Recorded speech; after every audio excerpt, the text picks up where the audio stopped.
Hi everyone, here we've got Xiaomi Redmi Note 9 Pro Max, and let me show you how to enable Gridlines on this device. So actually all we have to do is simply open the camera app, and now let's tap on this 3 bars icon in the right upper corner. As you can see here, we've got show Gridlines option, which is now obviously off.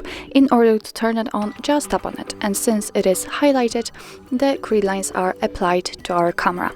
And now let's take a photo, and be aware that the Gridlines are visible only on the camera. So after taking a photo, let's take another one, they will not be visible. Let's check, let's tap on the preview of a photo. And as you can see, this is the photo we just took, so as you can see, the Gridlines are not visible on it. So now let me show you how to turn them off. Just go back to the 3 bars icon and tap on show Gridlines. As you can see, they are no more highlighted, and after getting back to camera, you can see that they simply disappeared. So actually that's all. This is how to enable Gridlines in your Xiaomi Redmi Note 9 Pro Max.